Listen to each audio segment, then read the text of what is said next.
Hi friends, welcome back to our channel Mentoring Minds with Ajay Sharma. I hope depreciation की series आपको समझ में आ रही होगी।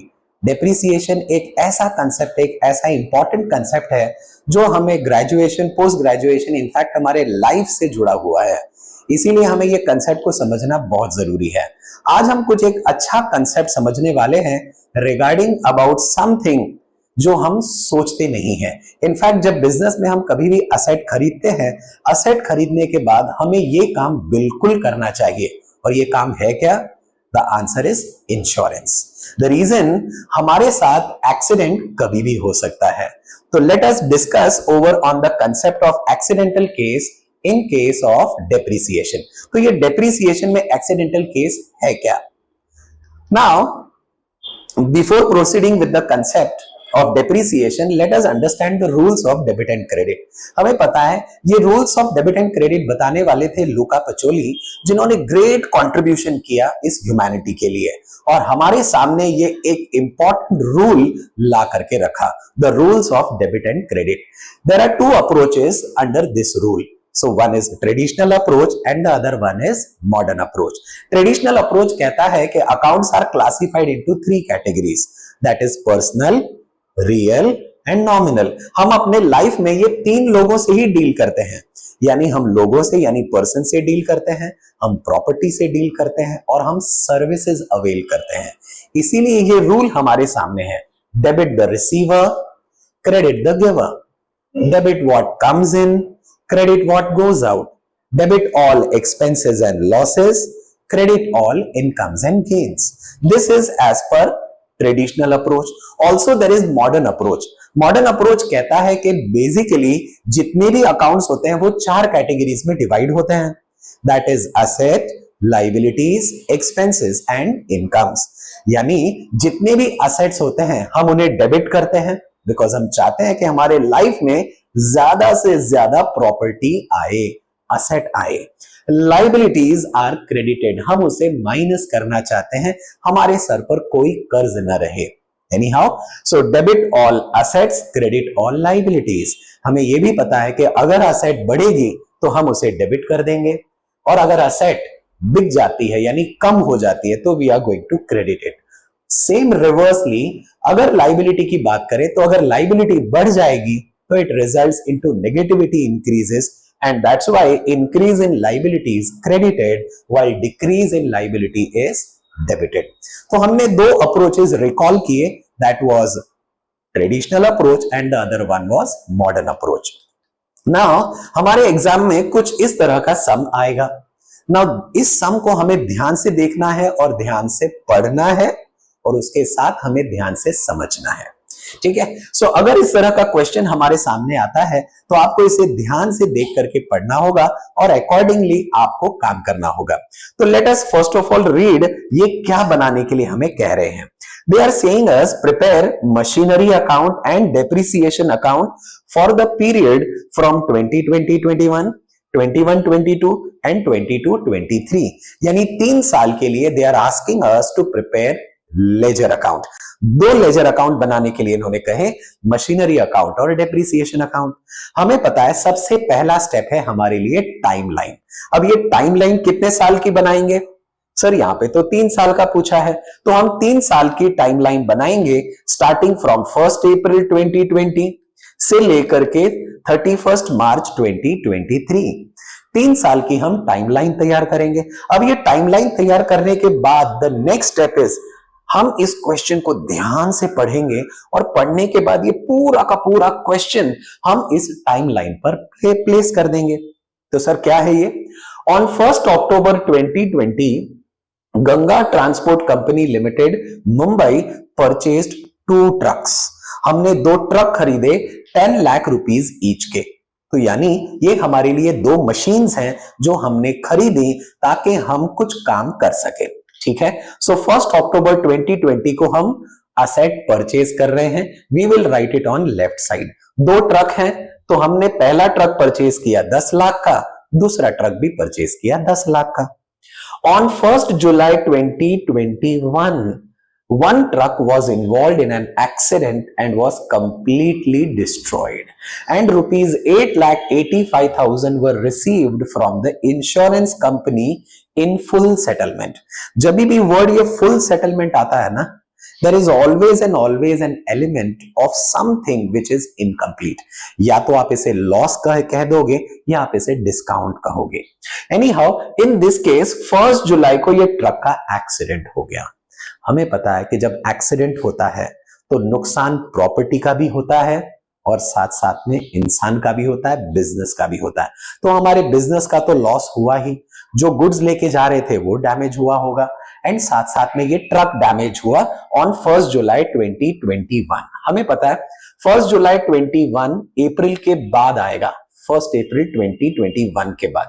सो in the second year on 1 July 21 ये truck damage हुआ. सो वी अज्यूम दैट कि हमने इसे बेच दिया, इंश्योरेंस कंपनी को बेचा, और इंश्योरेंस कंपनी ने हमें 8,85,000 रुपए लौटाए. ऑब्वियसली कम लौटाए होंगे, हमें यह पता करना होगा कि इस ट्रक के अंदर प्रॉफिट हो रहा है या लॉस हो रहा है. On 31st December 2022 another truck was involved in an accident and destroyed partially, which was not insured. देखिए यही हम सबसे बड़ी गलती करते हैं. जब भी हम असेट या प्रॉपर्टी खरीदें, इंश्योर इट के आप इंश्योरेंस जरूर निकलवाएं. इनफैक्ट हमें अपने लाइफ का भी इंश्योरेंस जरूर निकलवा लेना चाहिए. यानी या तो हम टर्म इंश्योरेंस निकाल सकते हैं या बहुत अलग अलग तरह के इंश्योरेंस अवेलेबल हैं. आप किसी इंश्योरेंस एजेंट से पूछें तो वो आपको अलग अलग पॉलिसीज बताएंगे, अलग अलग कंपनीज के बारे में बताएंगे. जो भी आपको अच्छा लगे आप उनसे इंश्योरेंस जरूर लें. So on 31st December 2022, another truck was involved in an accident and destroyed partially, which was not insured. It was sold off for rupees 1,50,000. ये 1,50,000 हो गई उसकी स्क्रैप वैल्यू यानी रेसिडुअल वैल्यू. ठीक है. सो 31st December 22, ये रहा 22, अप्रैल के बाद ही दिसंबर आएगा. ठीक है sir. So on 31st December 22 हमने ये ट्रक जो सेकंड ट्रक था वो बेच दिया सिर्फ 1.5 लाख रुपए में. On 31st January 2023 the company purchased a fresh truck for rupees 12 lakhs. First 31st January 23 यानी 31st मार्च के पहले आएगा, 31st March 2023. So somewhere here हमने एक नया ट्रक खरीदा for rupees 12 lakhs.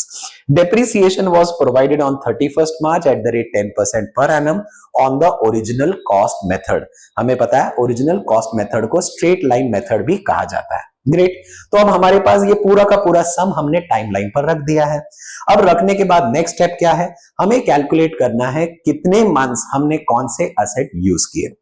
If you observe first और सेकेंड असेट हमने परचेज किया ऑन 1st October और 1st October से लेके 31st March there are 6 months. तो 6 months के लिए ये दोनों ट्रक हमने यूज करें. Then the first truck was involved in an accident on 1st July. So before 1st July हमने इसे 3 महीने यूज किए. सर कैसे? अप्रैल, मई और जून. 1st July को तो एक्सीडेंट हो गया. सो 3 months के लिए हमने यूज किया और यूज करने के बाद ये ट्रक डैमेज हो गया. ठीक है. हमने अपना बिजनेस अब बाकी बचे हुए एक ट्रक से चलाया. So obviously the second truck was used for 12 months. Then ये ट्रक जो सेकेंड ट्रक है ये भी एक्सीडेंट हो गया इसका on 31st December. So obviously 31st December यानी 1st April से 31st December there are 9 months. Sir कैसे? अप्रैल, मई, जून, जुलाई, अगस्त, सितंबर, अक्टूबर, नवंबर, दिसंबर यानी 9 months.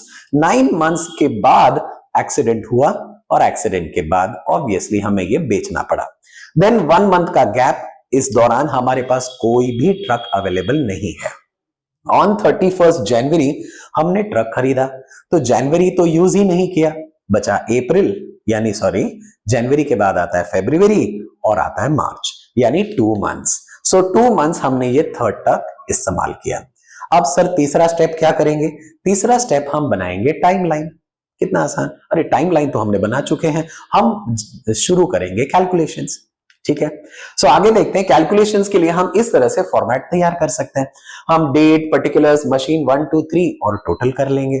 ठीक है. सबसे पहले हम डेट लिख देंगे कि असेट हमने खरीदी और कब खरीदी, कितने की खरीदी। सो परचेज डेट इज 1 अक्टूबर 2020। यहां पर हमने दो असेट खरीदी 10-10 लाख रुपए की। देन हमने तीसरी असेट खरीदी ऑन 31 जनवरी 23, 12 लाख रुपए की। ग्रेट, हमारे पास तीन असेट अवेलेबल हैं।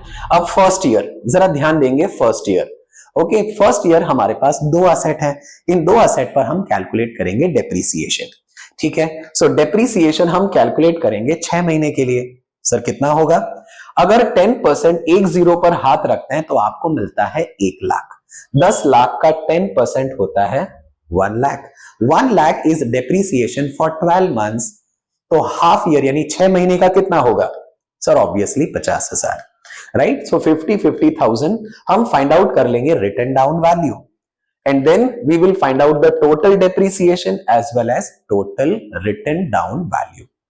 हमारा total depreciation आ गया 1 lakh. Now in the second year जरा चेक कीजिए, have we purchased any asset? Sir नहीं, हमने कोई asset purchase नहीं करी। क्या हमने कोई asset बेची? Yes. Whenever an asset is sold, at that time three values are to be considered. Sir कौन सी? पहला तो है डेप्रीसिएशन, सेकंड वन है cell proceed and third one है प्रॉफिट या लॉस। लेट्स सी, हमने 3 महीने बाद ये असेट बेची। ठीक है, सो नाउ ऑन 1 जुलाई 2021 हम कैलकुलेट करेंगे डेप्रीसिएशन। डेप्रीसिएशन 10%, 10% ऑफ 1 लाख यानी 10% ऑफ 10 लाख इज 1 लाख। 1 लाख 12 महीने का, तो 6 महीने का होता है 50,000 और 3 महीने का होगा 25,000। So 12, see here, 12 months 1 lakh, 6 months 50,000 and 3 months का it is 25,000. So 25,000 is an amount of depreciation. So book value अब हो गई 9,25,000। ये 9,25,000 की असेट हमने कितने में बेची?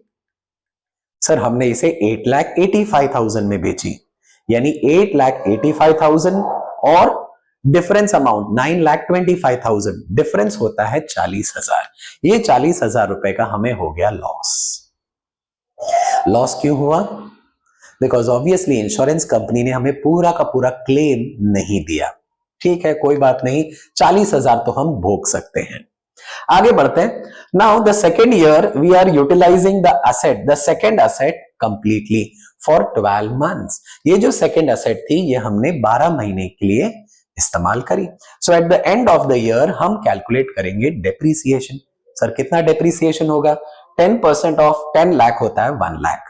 सो 1 lakh is the depreciation amount. हम रिटन डाउन वैल्यू निकाल लेंगे।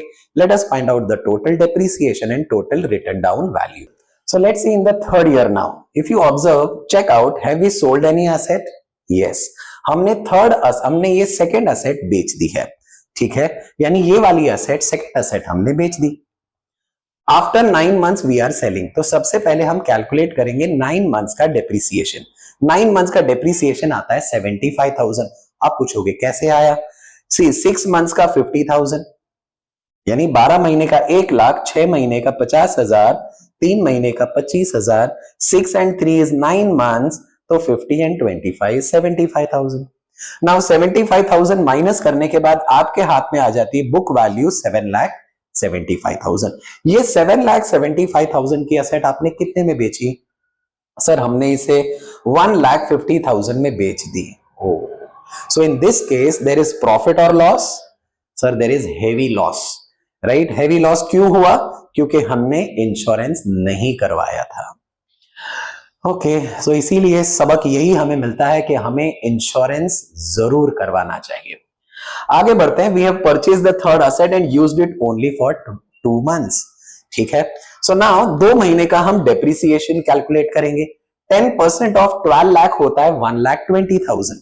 अब 1,20,000 होगा 12 महीने का, तो अगर 12 से डिवाइड करेंगे तो 1 महीने का होगा 10,000, 2 महीने का होगा 20,000।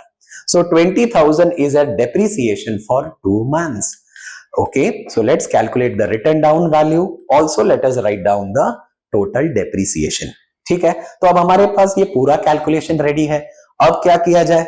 नाउ द सिंपल वन, हम जर्नल एंट्रीज सोचेंगे और लेजर पोस्टिंग कर लेंगे। Fine. In the first year, यानी हमारे फर्स्ट ईयर में we find the total depreciation is 1 lakh and the written down value is 19 lakhs. ठीक है. So now इस तरह से हम कुछ एक लेजर फॉर्मेट बना लेंगे. We will use 2 pages, side by side page का इस्तेमाल करें. लेफ्ट साइड ऑफ पेज आप मशीनरी अकाउंट बना ले एंड राइट साइड पर depreciation. Now the entire process of journal entry should run in our mind. ठीक है. So here सबसे पहले हम asset खरीदेंगे.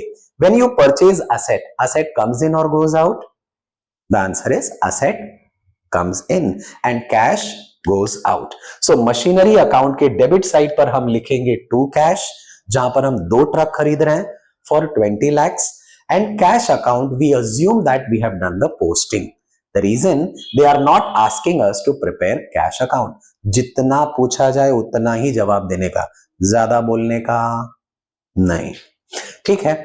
Next, charging depreciation. हमें पता है कि depreciation is a loss.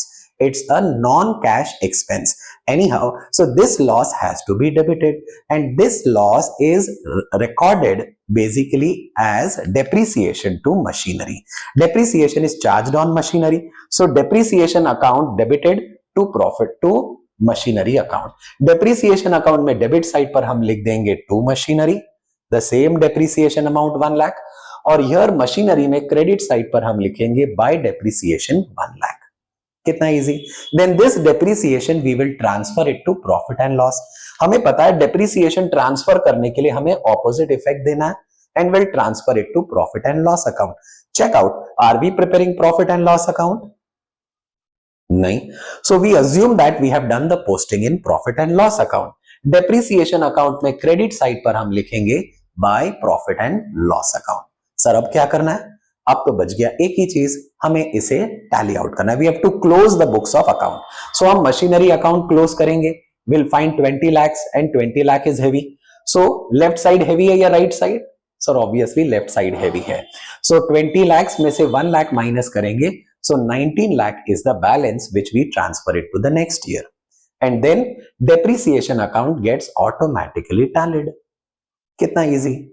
Just you have to run the journal entries in your mind and accordingly you should do the posting. ठीक है सर. अब सेकेंड ईयर जरा चेक करते हैं. सेकेंड ईयर में हमने कोई असेट परचेज करी है? नहीं सर. क्या हमने कोई असेट बेची है? यस, हमने असेट बेची, फर्स्ट असेट. तो व्हेनेवर असेट्स आर सोल्ड हमें 3 वैल्यूज कंसिडर करनी होती है. पहला है depreciation which is 25,000, cell proceed which is 8,85,000, और इस केस में लॉस हो रहा है विच इज 40,000. ठीक है सर. यही तीनों की जर्नल एंट्री हमें रन करनी है अपने माइंड में. Depreciation is charged on asset, so journal entry is depreciation to machinery. Depreciation account में डेबिट साइड पर लिखेंगे टू मशीनरी, एंड मशीनरी में हम क्रेडिट साइड पर लिखेंगे बाय डेप्रिसिएशन. कितना आसान. Now will sell the asset. तो जब आप असेट बेचते हो तो असेट आती है या जाती है? Sir asset goes out and cash comes in. तो जर्नल एंट्री होगी cash to machinery. Check out, क्या हम कैश अकाउंट बना रहे हैं? नहीं. So we assume that we have done the posting. Machinery account में क्रेडिट साइड पर हम लिखेंगे by cash which is 8,85,000, and here in this case there is a loss. So loss is basically an expense. Anyhow, loss should be debited on machinery. So general entry should be loss on sale of machinery account debit to machinery. इस case में machinery की value कम हो रही है. ठीक है. So check out, क्या हम लॉस अकाउंट बना रहे हैं? नहीं. So we assume that we have done the posting in loss account. Machinery account के क्रेडिट साइड पर हम लिखेंगे by loss on sale of machinery account. कितना इजी. अब ये तीनों एंट्री तो पोस्ट हो चुकी है ऑन 1 जुलाई की. Also, there is no asset which we have purchased. So at the end of the year, हम कैलकुलेट करेंगे depreciation. Already depreciation calculated है, हमें बार बार कैलकुलेट नहीं करना. So total depreciation at the end of the year is 1 lakh and written down value is 8,50,000. So now depreciation will charge on machinery. Journal entry is depreciation to machinery. So depreciation account के debit side पर लिखेंगे to machinery, and machinery के credit side पर हम लिखेंगे by depreciation. कितना आसान. Now this depreciation will transfer it to profit and loss. So journal entry is profit and loss to depreciation. Profit and loss account we assume that we have done the posting, और depreciation के credit side पर हम लिखेंगे by profit and loss account. Remember, ये जो transfer entry होगी ये at the end of the year last date पर होगी। ठीक है, अब क्या करें sir, just we have to close the books of account. Second year books of account close करेंगे तो अगेन डेबिट साइड हैवी आता है। सो डेबिट साइड, जिस साइड हैवी आए उस साइड को हमें पहले लिखना है। सो 19 लाख और डिफरेंस निकालोगे तो आपको 8,50,000 आएगा and this balance will transfer it to the next year. ठीक है सर, अब क्या करें, depreciation gets automatically tallied. Now in the third year just check out, have we sold the asset? Yes sir, हमने असेट बेच दी है। In fact बेचना क्यों पड़ा, क्योंकि एक्सीडेंट हो गया। ठीक है, so here again three things we have to consider. क्या sir, depreciation, sale proceed and profit या लॉस। इस केस में भी लॉस हो रहा है हमारे। ठीक है sir, so journal entry is depreciation that you are going to charge. So depreciation account में डेबिट साइड पर लिखोगे टू मशीनरी एंड मशीनरी में क्रेडिट साइड पर लिखेंगे by depreciation. Now we are selling the asset, so asset comes in और goes out? Sir, goes out and cash comes in. So cash to machinery. हम cash account बना नहीं रहे, so we assume that we have done the posting. Machinery के credit side पर हम लिखेंगे by cash. आप चाहे तो बाय बैंक भी लिख सकते हैं या दोनों बाय कैश बैंक लिख सकते हैं। ठीक है, now there is loss, so loss should be debited and this loss basically it is calculated right on selling the asset, so that's why journal entry is loss to machinery. हम loss account बना नहीं रहे, so we assume that we have done the posting, और machinery account के credit side पर हम लिखेंगे by loss on machinery account. So let's see in the last year now. At the end of the year, what you will find that here on 31st January we are purchasing an asset. ठीक है, हमने asset purchase करी and now we are there to calculate depreciation. फिर से calculate करने की जरूरत नहीं है। So the total amount of depreciation is 20,000 and the balance amount is 1,18,000. So let's see, we are going to pass three journal entries. First one is for purchase of asset. हमने asset purchase करी, so machine आ रही है और cash जा रहा है। So machinery account में debit side पर हम लिखेंगे to cash and cash account में क्रेडिट साइड पर हम लिखेंगे by machinery. Now at the end of the year we are going to charge depreciation. हमें पता है सर, depreciation की journal entry is depreciation to machinery account. Depreciation is a loss. So debit side पर हम लिखेंगे to machinery and machinery में हम credit side पर लिखेंगे by depreciation. And now we'll transfer this depreciation to profit and loss account. The journal entry is profit and loss to depreciation. Profit and loss account के debit side पर हम लिखेंगे to depreciation and depreciation में हम credit side पर लिखेंगे by profit and loss. कितना easy sir. अब क्या करना है, अब आपको ये अकाउंट क्लोज करना है for the third year. So the total of debit side is 20,50,000, 20,50,000 and here the balance amount is 1,18,000. कितना इजी, कितना आसान.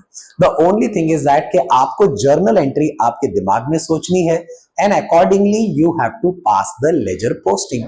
कितना आसान हो जाता है जब हम सही तरह से जर्नल एंट्री सोचते हैं एंड अकॉर्डिंगली उसे पोस्ट करते हैं. Got it? So let's recall now. So now at the end the depreciation account gets automatically tallied.